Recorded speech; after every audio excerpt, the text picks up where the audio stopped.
প্রধান উপদেষ্টার রেল ও সড়ক পথ বিষয়ক বিশেষ সহকারী শেখ মঈনুদ্দিন 2 দিনের সফরে ঈশ্বরদীতে পৌঁছেছেন। 8 ডিসেম্বর সোমবার দুপুরে ঢাকা থেকে ছেড়ে আসা আন্তনগর বুড়িমারি এক্সপ্রেস ট্রেনে তিনি ঈশ্বরদী বাইপাস রেল স্টেশনে পৌঁছান।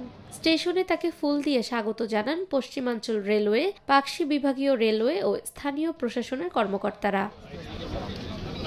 এ সময় উপস্থিত ছিলেন তার একান্ত সচিব কুতুব আল হোসাইন, পাবনা জেলা প্রশাসক শাহেদ মোস্তফা, ঈশ্বরদী উপজেলার ইউএনও মনিরুজ্জামান, পশ্চিমাঞ্চল রেলওয়ের জিএম ফরিদ আহমেদ সহ রেলওয়ের ঊর্ধ্বতন কর্মকর্তারা।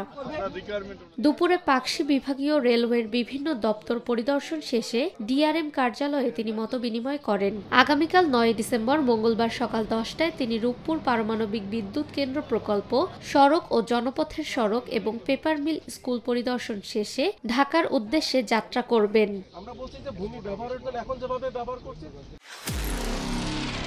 নিরপেক্ষ, সত্য প্রকাশে আপোষহীন।